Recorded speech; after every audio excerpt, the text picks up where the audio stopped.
মিঠিঝোড়া ধারাবাহিকে দেখেছিলাম আমরা রায় অনির্বাণের বাড়িতে এসছে, সেখানে নিজেকে এখনও গুছিয়ে নিতে পারছে না। ওর মনে হচ্ছে আমি কি ঠিক করলাম, অনির্বাণকে কি আমি সত্যি ভালোবাসি, বারবার কেন ফিরে আসছি, ও বারবার আমাকে নিজের জীবন থেকে ছেঁটে ফেলছে, আবার দুজনে এক হচ্ছি, বুঝতে পারছি না কি করব। সেই সময় ফোন বেজে উঠেছে, ফোন করেছে স্রোতের শ্বশুরমশাই।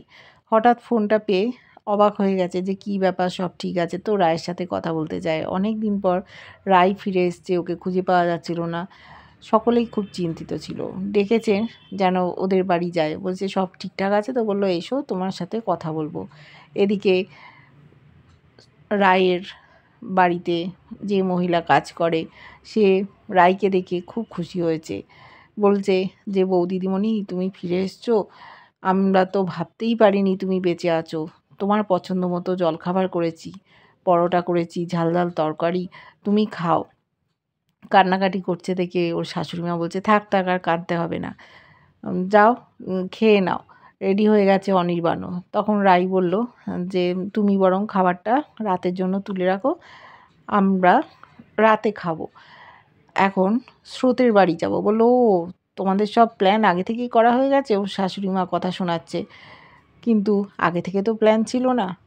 বলল অনির্বাণ আমরা যাচ্ছি স্রোতের বাড়ি, ওকে ড্রপ করে দিয়ে আমি অফিসে যাব। বললো বাহ, তোমার তো এখন দেখছি সমস্ত কর্তব্যবোধ মনে আছে, অফিসেও যাবে, যাক দেখে ভালো লাগলো। ওরা গেল স্রোতের শ্বশুর বাড়িতে, সেখানে অপেক্ষা করছিল ওর শ্বশুরমশাই। শ্বশুরমশাই ভীষণ ভালো মানুষ, ওদের দুজনকে দেখে খুব খুশি।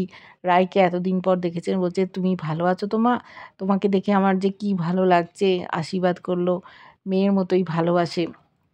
তারপর বলল যে তুমি যাও, তোমার বোনকে দেখো, ও চলে যাবে বলছে, তুমি দেখো কিছু করতে পারো কি না। পরের দিনই ও ব্যাঙ্গালোর চলে যাচ্ছে এমডি করতে। এদিকে অনির্বাণ বসলো ওর শ্বশুরমশাইয়ের সাথে, অর্থাৎ স্রোতের।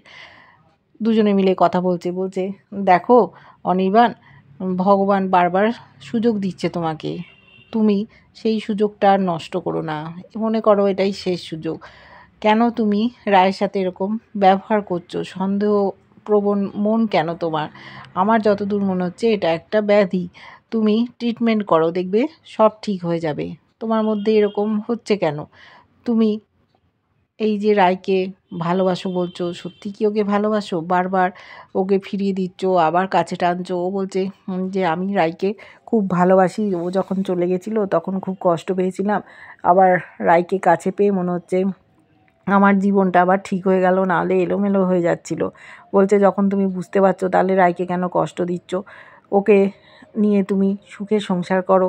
ও সেরকম চেষ্টা করছে, বলছে যে ও চাকরি করতে চায়, ওকে যেখানে ইচ্ছে চায় সেখানে চাকরি করতে দাও।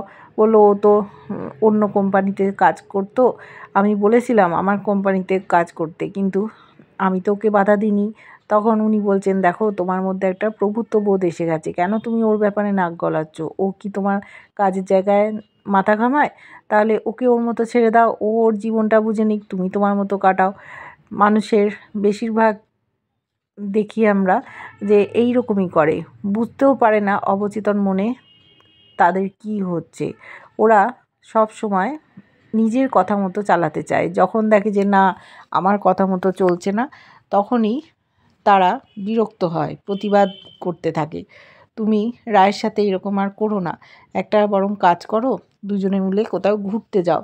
যদি তোমরা নিজেদের সাথে থাকো, নিজেদের একটু সময় দাও, তাহলে দেখবে তোমাদের সম্পর্ক অনেক ভালো হবে, উন্নতি হবে, একে অপরকে কাছে পাবে, সময় কাটাও। তখন বলল হ্যাঁ আঙ্কেল আমি চেষ্টা করছি। বললো তুমি যেন আমাকে ভুল বুঝো না। বলছে না না আঙ্কেল, আমি কেন ভুল বুঝবো, আপনি আমাকে সঠিক কথাই বলেছেন, আমাকেও ঠিক হতে হবে, রায়কে ছাড়া আমি বাঁচতে পারবো না। আপনি ঠিকই বলেছেন, দেখি রায়কে জিজ্ঞেস করব আমরা অন্য কোথাও একটা ঘুরতে যাই। রাজি হলো। এদিকে রায় গেছে স্রোতের কাছে। স্রোত দিদিভাইকে দেখে অবাক, বলছে কতদিন পর তোর ডাকটা আমি শুনলাম, স্রোত বলে ডাকছিস। বলল দেখ দিদিভাই আমি জামা কাপড় গোছাচ্ছি, আমার একটু কাজ আছে, কালই তো চলে যাচ্ছি। বলছে কেন, তোর এখানে থেকে পড়া গেল না? বলল, "না, ওখানে অনেক সুযোগ সুবিধা আছে।" বলল, "সেই সুযোগটা তো এখানেও তুই পেতে পারিস।"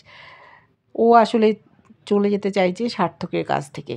বলল, "আমি ওখানে না গেলে এই যে সার্থকের সাথে আমার যে একটা সম্পর্ক, এর কোনো মূল্য নেই। সার্থক আমাকে ভালোবাসে না।" বলল, "তুই এটা ভুল জানিস।" বলল, "না দিদিভাই, আমি সঠিকই জানি। আমাদের মধ্যে কোনো ভালোবাসার সম্পর্কই নেই।" বলছে, "কি পাগলি মেয়ে রে বাবা, তুই বুঝতে পারিস না? তোকে কিভাবে আগলে রাখে, তোর যখন শরীর খারাপ হয় কত তোকে ভরসার হাত বাড়িয়ে দেয়। আর যখন রাই হারিয়ে গেছিল তখন কত আদর যত্ন করেছে, ওকে সাহারা দিয়েছে।" বলছে, "এগুলো কি এমনি এমনি?" বলছে, "না রে, ওটা তো কর্তব্য করেছে। ভালোবাসা আমাদের মধ্যে নেই। যদি ভালোবাসাই না থাকে তাহলে সেখানে সংসার করে কি হবে?" ও স্নানে চলে গেল। এদিকে পিসিমণি বাইরে অপেক্ষা করছিলেন। রাইকে ডাকলেন। রাইকে বলছে, "জানো রাই, তোমাকে দেখে আমি যে কী খুশি হয়েছি। তুমি যে আবার আমাদের মধ্যে ফিরে এসছো ভাবতেই পারিনি। আর তোমার বোন আর ভগ্নিপতির অবস্থা দেখো, ওরা একে অপরের থেকে দূরে চলে যেতে চাইছে।" বলছে, "তার মানে?"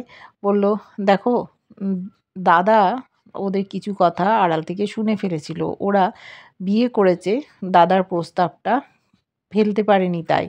চুক্তির বিয়ে করেছে।" বলছে, "তার মানে?" বলল, "হ্যাঁ, ওরা ১ বছরের চুক্তিতে বিয়ে করেছে, তারপর আলাদা হয়ে যাবে। ওরা বুঝতেই পারছে না ওরা একে অপরকে কতটা ভালোবাসে।" বলছে, "সে কি, এরম আবার হয়?" বলল, "হ্যাঁ, তাই তো শুনেছি। ওই জন্য দেখলে না, সার্থক চলে যেতে চাইছিল বিদেশে। ও আবার আটকে গেল। এবার স্রোত চলে যেতে চাইছে। উম এবার যদি স্রোতও চলে যায় তাহলে সার্থক বলবে, আমার তো আর কোনো বন্ধন রইল না, ও বিদেশে চলে যাবে। তখন দুজনের মধ্যে যে একটা সম্পর্ক ছিল সেটাই শেষ হয়ে যাবে, ভালোবাসা গড়াগড়ি খাবে। তুমি আটকাও ওদের যে করে হোক।" ও বলছে, "আচ্ছা, আমি দেখছি।" এদিকে অনির্বাণ ছিল ঘরে, রাই এসছে ওখানে। অনির্বাণ বলল, "আমি এবার অফিসে যাচ্ছি, আমার দেরি হয়ে যাবে।" আর রাইকে বলল, "তুমি যখন যাবে বলো, আমি গাড়িটা পাঠিয়ে দেবো।" ও বলল, "ঠিক আছে।" চলে গেল অনির্বাণ। এবার ওই বাড়ির আঙ্কেল রায়ের সাথে কথা বলছে, "কেমন আছো, না আছো?"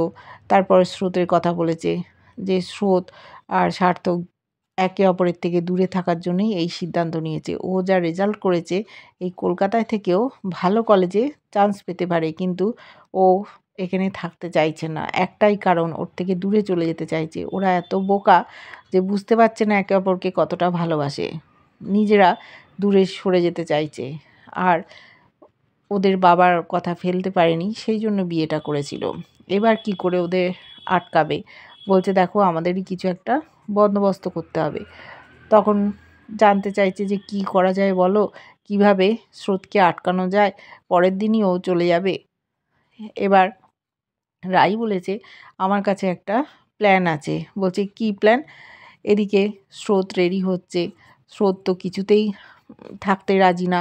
বলছে, "না দিদিভাই, তুই জানিস না, সার্থক স্যার আমাকে একেবারেই ভালোবাসে না।" তখন রাই বলল, "আচ্ছা, তুই কি করে বুঝলি সার্থক তোকে ভালোবাসে না?" বলছে, "আমি বুঝতে পারি।